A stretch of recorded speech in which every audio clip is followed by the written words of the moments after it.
Y para mí es un gozo estar aquí con ustedes una vez más. Gracias al Señor que podemos reunirnos adentro esta semana. Pero vamos a seguir con el libro de Jonás. Volvemos una vez más a este libro.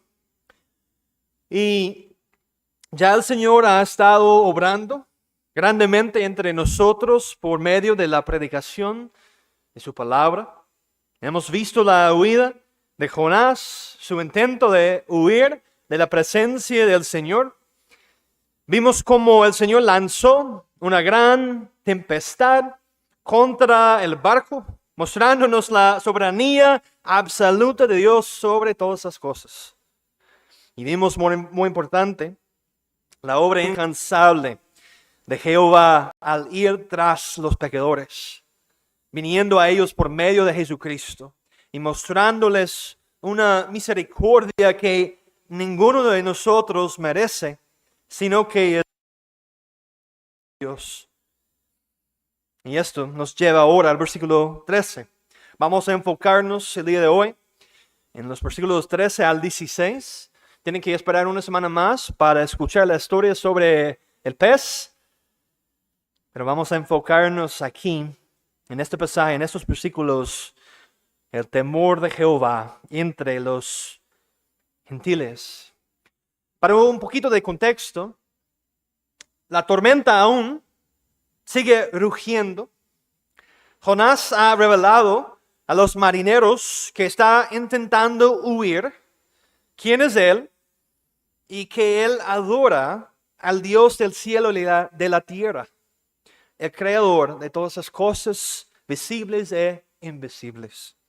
Vemos en nuestro pasaje de hoy una reunión de oración que conduce a un verdadero avivamiento. Jehová salvando aún a los gentiles. Entrando al versículo 13 necesitamos el contexto. Este pasaje registra un milagro, una tormenta calmada en un instante, un profeta juzgado y marineros paganos llevados a temer a Dios. Esta escena es paralela a cuando Jesucristo calmó la tormenta, mostrándonos que el Señor gobierna tanto el viento como las olas. Pero algo aún mayor está sucediendo. Jonás se hunde en su desobediencia y los gentiles se levantan en fe.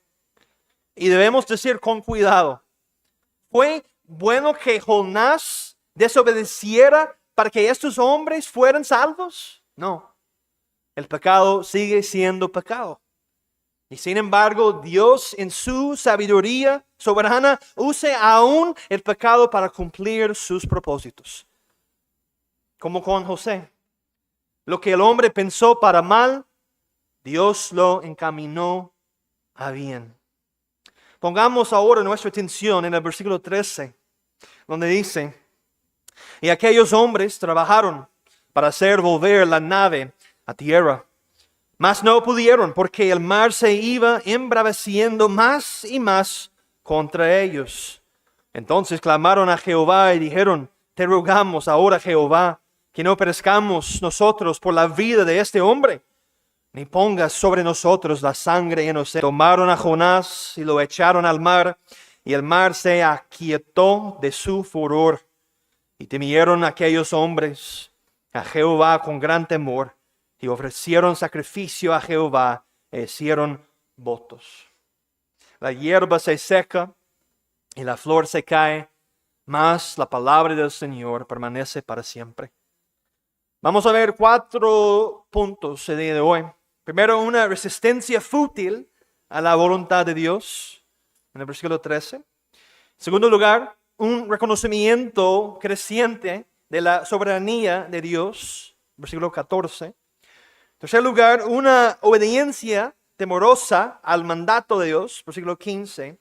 Y finalmente, número 4, una respuesta genuina de adoración, ahí en el versículo 16. Pero ve allí una vez más conmigo el versículo 13, una resistencia fútil para hacer volver la nave a tierra, mas no pudieron, porque el mar se iba embraveciendo más y más contra ellos. Ahora, para recordarles, la suerte cayó sobre Jonás. Los marineros supieron que él era culpable. Sabían cuán grave era el pecado de huir de la presencia del Señor. Y Juan Calvino dice que el Señor quiso hacer de Jonás un ejemplo, para que todos sepan ahora que no se puede jugar con él, sino que debe ser obedecido tan pronto como él manda cualquier cosa. Sin embargo, notamos un contraste. Los hombres aún intentan salvar sus vidas por medio de sus propios esfuerzos. Remaban con fuerza. Literalmente la palabra significa cavaban. Hundían sus remos en el mar y estaban esforzándose con todas sus fuerzas, como si sus vidas dependieran de remar, porque dependían de ello. Esta palabra debe estar en nuestra mente. Como alguien en pleno verano, aquí en Guanacaste, tratando de cavar en esa tierra dura. Es como concreto, porque no ha llovido, está seca. Ese es el tipo de esfuerzo que están haciendo. Y Matthew Henry añade, todos sus esfuerzos fueron en vano, porque el mar obraba con más fuerza que ellos. Entonces, ¿qué vemos aquí, mis hermanos? Bueno, una compasión genuina por parte de los marineros. Ellos quieren salvar a Jonás, no quieren derramar sangre, no quieren echarle en el mar, pero no pueden. Sin embargo, Jehová ya ha revelado su voluntad. Jonás debe ser echado al mar. Y así están luchando contra la voluntad de Dios. Pero vea lo que dice. Porque el mar se iba embraveciendo más y más contra ellos. Para ilustrar esto, es como tratar de detener el viento con sus manos. Usted lo entienda, pero simplemente pasa entre sus dedos. No importa cuánto se esfuerce, no tiene poder para controlarlo. Usted puede remar toda la noche, pero nunca podrá vencer a Dios. Hay una gran lección aquí para nosotros. Usted no puede esforzarse más que Dios. Usted no puede imponerse sobre su voluntad. Usted debe someterse a la voluntad de Dios, no luchar contra ella. Y así pregúntese el día de hoy, ¿está usted resistiendo a Dios de alguna manera? ¿Está viviendo en desobediencia a su palabra? ¿Está peleando una batalla contra Dios que nunca va a ganar? ¿O se rehúsa usted a someterse a Él como Señor? Vea, aquí el problema no es la falta de esfuerzo, es su negativa a someterse.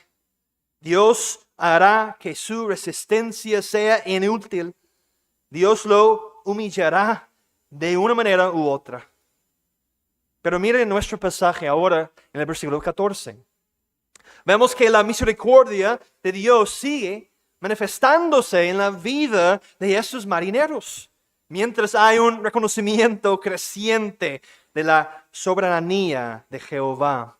Ahí versículo 14 dice, entonces clamaron a Jehová y dijeron, te rogamos ahora, Jehová, que no perezca inocente, porque tú, Jehová, has hecho como de clamar a sus dioses falsos. Ahora claman a Jehová, el hacedor del cielo y la tierra, el único Dios verdadero, el único Dios que puede salvar al hombre de sus pecados. Estos hombres se muestran enseñables después de lo que han visto, lo que han presenciado y lo que han oído. Y aquí tenemos una de las pocas reuniones de oración registradas en un barco. Quizás esta sea una de las reuniones de oración más urgentes en toda la Escritura. Una reunión de oración en medio de una tormenta sobre un barco. Matthew Poole dice, todos ellos se unen en oración, suplican, acuden a la misericordia por misericordia. No alegan inocencia ni méritos, sino que piden misericordia. A ti todos claman a Dios, no a santos ni a intermediarios. Vea aquí, todos oren juntos. Levanten sus voces clamando a Jehová. Reconocen que esto es lo único que pueden hacer. Pero qué cosa tan poderosa es hacer eso. Subestimamos, mis hermanos, el poder de la oración. La vemos como algo secundario, no tan importante. Si la viéramos tan importante como la Escritura la presenta, entonces oraríamos más, oraríamos sin cesar. Y ciertamente haríamos todo lo posible por venir a nuestras reuniones de oración entre semana. Escuchen bien a dos citas de Charles Spurgeon. Él dice, créeme, si una iglesia no ora, está muerta. Y la segunda, las reuniones de oración son la maquinaria palpitante de la iglesia. Pero no podemos esperar hasta que llegue la crisis para orar, ni para asistir a nuestras reuniones de oración. Hermanos, no podemos vivir como si la oración fuera una alarma de incendios. Algo que se usa solamente cuando la casa ya está en llamas. La oración no es solo para la crisis. Es el aliento mismo de la vida cristiana. Es los pulmones de la iglesia. Y debo decirles, con la preocupación de un pastor por sus almas, la semana pasada les exhorté acerca de la importancia de la oración. Y parece que cayó ligeramente sobre muchos de ustedes. Ahora no estoy aquí para reprenderlos como un tirano, pero tampoco puedo quedarme en silencio como una atalaya. Así que permíteme presionar sus conciencias una vez más. ¿De verdad cree usted que puede caminar en santidad sin oración? ¿Realmente piensa usted que vencerá el pecado, resistirá la tentación, amará a sus hermanos y crecerá en la gracia mientras descuida el medio que Dios ha establecido? Hermanos, ¿qué dice de nuestro corazón cuando tenemos tiempo para todo lo demás, pero no tiempo para reunirnos con el pueblo de Dios y buscar su rostro? Somos rápidos para correr cuando viene la prueba, pero lentos para doblar las rodillas cuando todo está bien. ¿No es eso evidencia de que amamos más los dones de Dios que a Dios mismo? Y déjeme preguntarle, ¿qué va a hacer usted? ¿Qué va a hacer usted cuando venga la tormenta en su vida y usted no tiene el hábito de orar? Cuando llegue la aflicción y sus rodillas estén débiles porque no han sido dobladas ni en lo secreto ni en la iglesia. Hermanos, no espere hasta estar desesperado para volverse dependiente. Dios le ha dado un privilegio, no una carga, no solo un deber, sino un privilegio. Venir juntos como iglesia y aferrarnos a Él. ¿Lo va a descuidar? ¿Va a cambiar el trono de la gracia por comodidad, distracción o simple indiferencia? Les ruego, mis hermanos, que no me hagan exhortarlos otra vez la próxima semana con la misma carga. Y que no se diga de nosotros que somos un pueblo que habla mucho de Dios, pero ora poco a Él. Más bien, que seamos conocidos como un pueblo de oración. Un pueblo que siente su necesidad. Que conoce su debilidad. y que no puede vivir ni un solo día sin buscar el rostro de Dios. Hermanos, vengan a la reunión de oración, no por culpa, sino por necesidad. No solo por deber, sino por deseo. Porque si verdaderamente conocemos a Dios, lo vamos a buscar. Y aprendamos de estos marineros una lección valiosa sobre la oración. Ve allí una vez más en el pasaje donde dicen: te rogamos ahora, Jehová, que no perezcamos nosotros por la vida de este hombre, ni ponga sobre nosotros la sangre inocente. Ellos están aquí suplicando por misericordia. Ruegan a Dios que no les sea imputada sangre inocente. Y Calvino señala, aún por naturaleza, entienden el valor de la vida. El hombre ha sido hecho a imagen de Dios y su vida tiene dignidad porque ha sido creado a la imagen de Dios. Pero aquí vemos su sumisión al Señor soberano del cielo y de la tierra. Vean allí lo que dicen: porque tú, Jehová, has hecho como has querido. Salmo 115, versículo 3. Nuestro Dios está en los cielos. Todo lo que quiso, ha hecho. Daniel 4. Todos los habitantes de la tierra son considerados como nada, y Él hace según su voluntad en el ejército del cielo y en los habitantes de la tierra. Y no hay quien detenga su mano y le diga: ¿qué haces? Y un versículo más, Salmo 136. Cielos y en la tierra, en los mares, en todos los abismos. Dios hace todo lo que le place y es justo al hacerlo.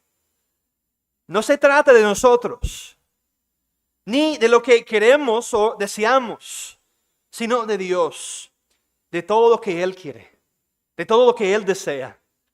Y Él cumplirá su santa voluntad. Este texto responde a una pregunta profunda. Si Dios decreta todas las cosas, ¿cómo puede todavía juzgar? ¿Por qué entonces condena a Dios si Él ha decretado todo? ¿O cómo puede hallar culpa? ¿Acaso no me hizo Él así? Y Calvino responde: la soberanía de Dios no elimina la responsabilidad humana. No debemos usar la providencia como excusa para el pecado. Estos marineros afirman la soberanía de Dios, pero al mismo tiempo tiemblan ante su propia responsabilidad. Y ahora la pregunta para nosotros: ¿justifica usted a Dios o lo acusa? ¿Se somete a su voluntad aun cuando no la entiende? Si Dios se complace en lo que hace, nosotros debemos estar satisfechos aun cuando no nos agrade.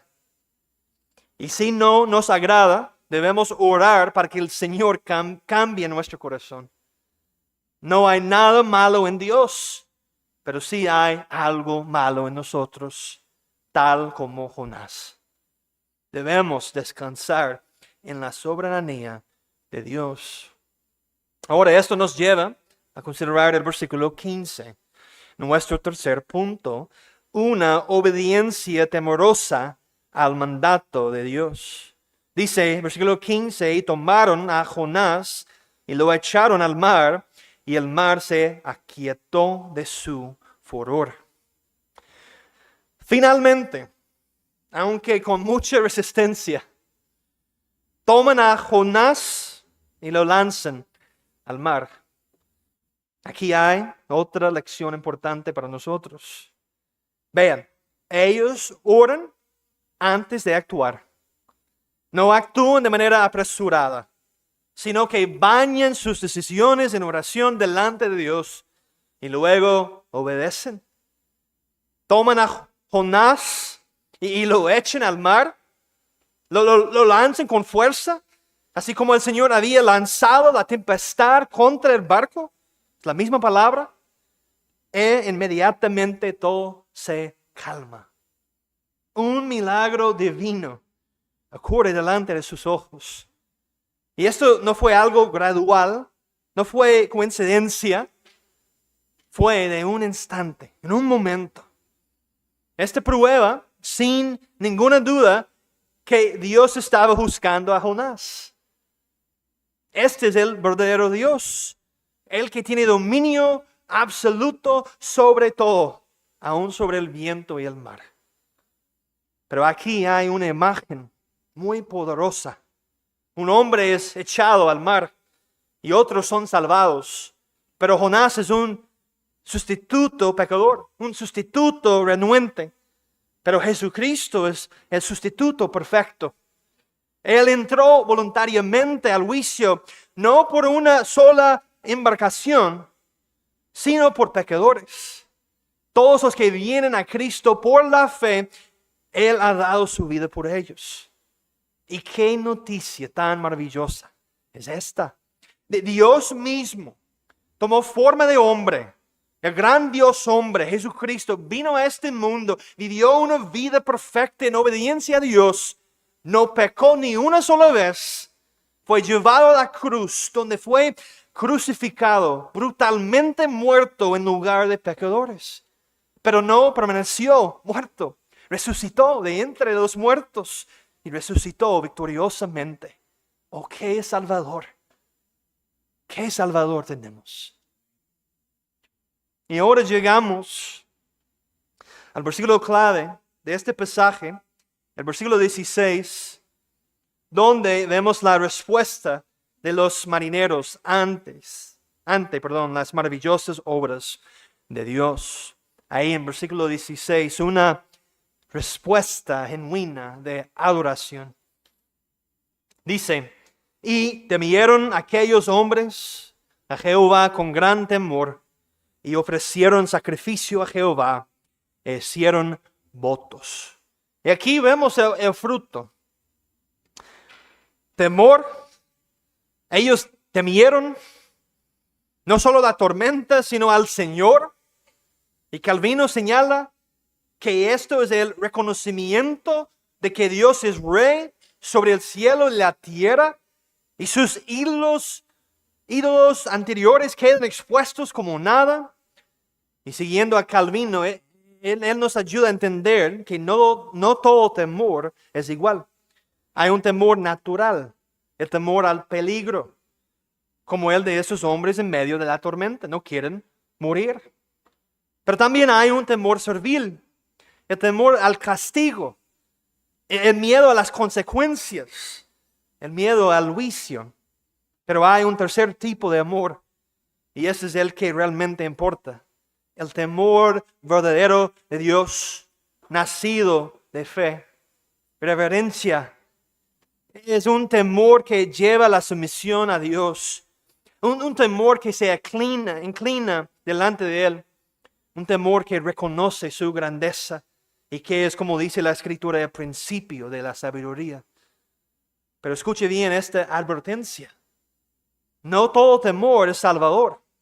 Algunos temen el juicio, pero nunca llegan al verdadero arrepentimiento.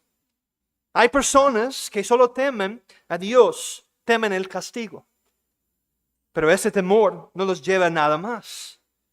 Permite que su temor lo impulse a poner toda su confianza en el Dios vivo, en ningún otro lugar.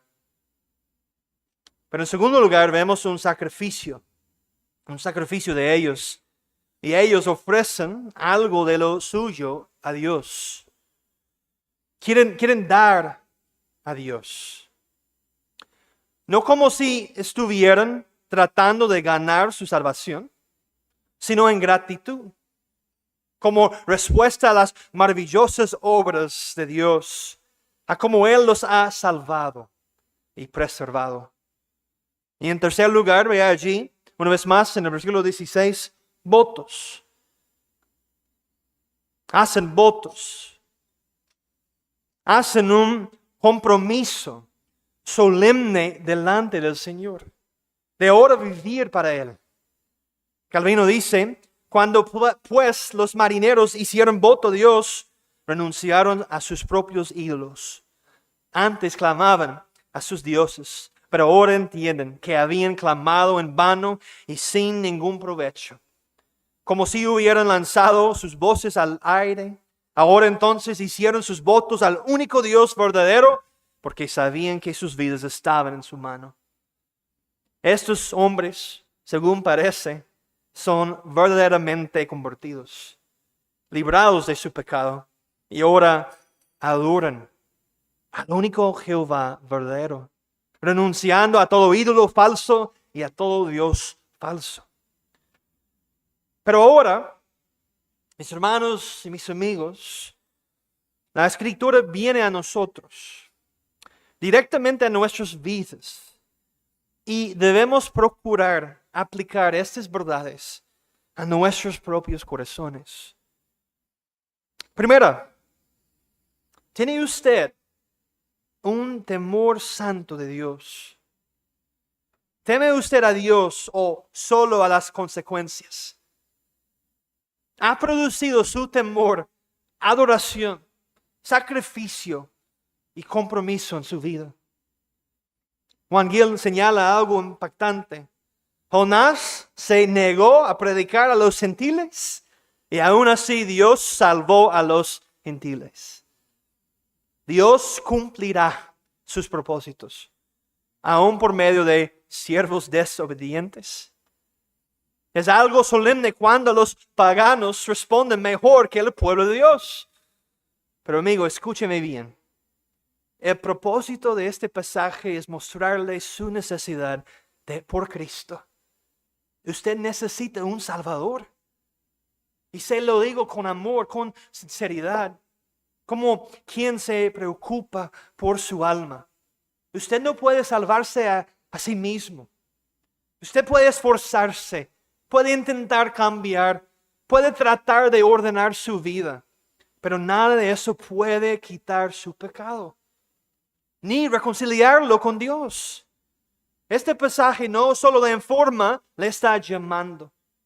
Le está llamando a ver su condición, a reconocer su necesidad y a venir a Cristo.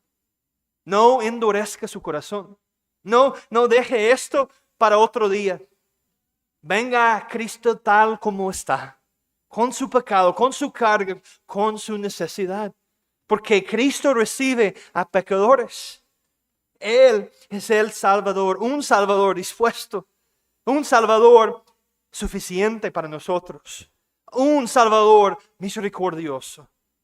Y hoy mismo usted puede venir a Él y hallar perdón, hallar vida y hallar descanso para su alma. Ahora tragamos esto a casa. Estos hombres enfrentaron una tormenta, vieron el juicio y hallaron la salvación. Y Dios dice en Miqueas 7:19, Él volverá a tener misericordia de nosotros, sepultará nuestras iniquidades y echará en lo profundo del mar todos nuestros pecados. Qué imagen para nosotros. Y esa es una promesa de nuestro gran Dios. En segundo lugar, tenemos el llamado a dejar de resistir y someterse a Dios. Permítame hablar con claridad. Algunos de ustedes todavía están remando, todavía esforzándose, todavía resistiendo lo que Dios ya ha dejado claro. Usted sabe qué pecado debe abandonar, qué obediencia se le exige, y aún así usted lo pospone. ¿Hasta cuándo va a pelear contra Dios? Los marineros dejaron de remar y comenzaron a orar. Usted debe dejar de resistir y comenzar a someterse. Y déjeme animarle con amor. Dios no llama a usted para destruirle, sino para salvarle. Rendirse a Dios no es perder, es encontrar vida. No endurezca su corazón un día más. Venga a Él, tal como. En tercer lugar, por nuestra aplicación, aquí vemos el consuelo para el quebrantado.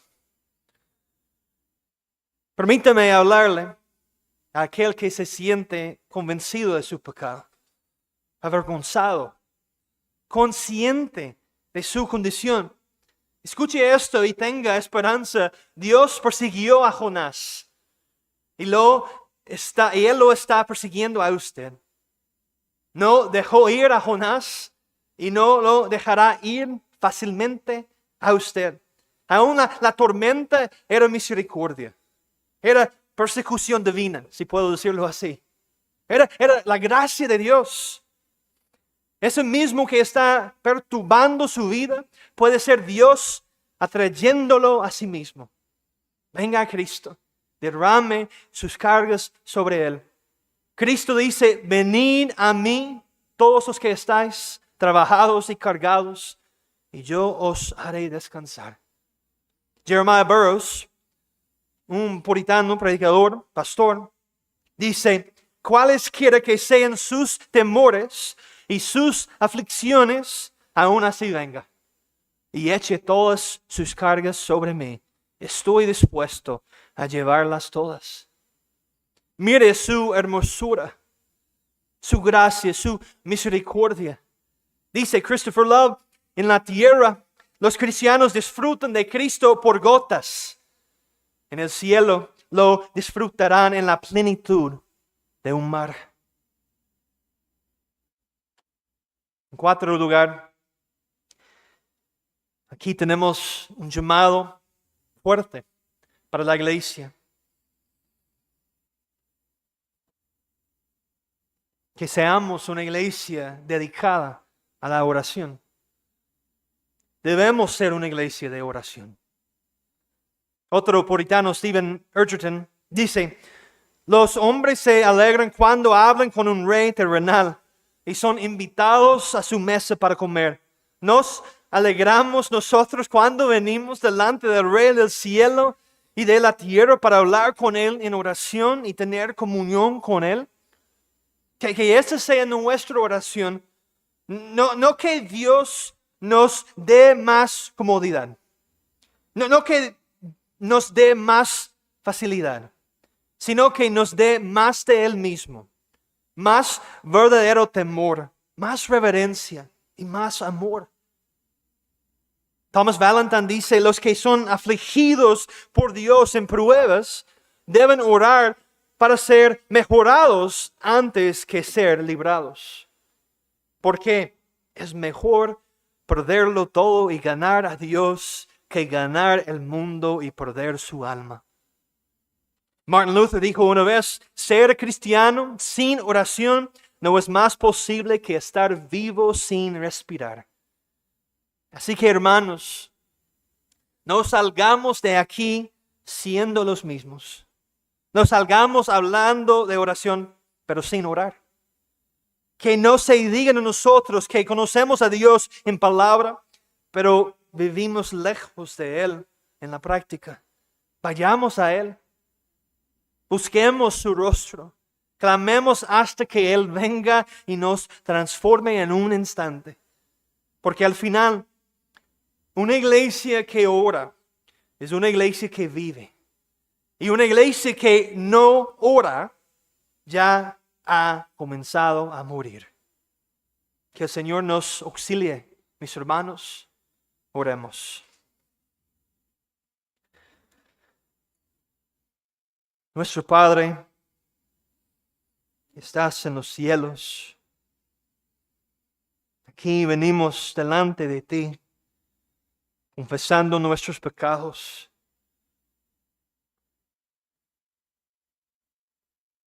Y clamamos por misericordia.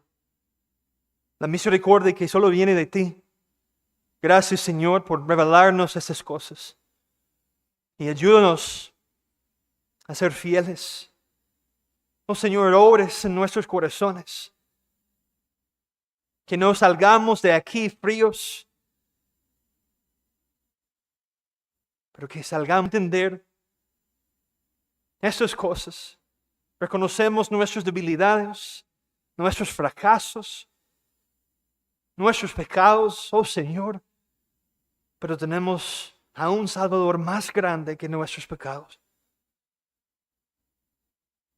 Oh Señor, obres también en aquellas personas que están aquí el día de hoy sin Cristo, por tu palabra y por la obra del Espíritu Santo.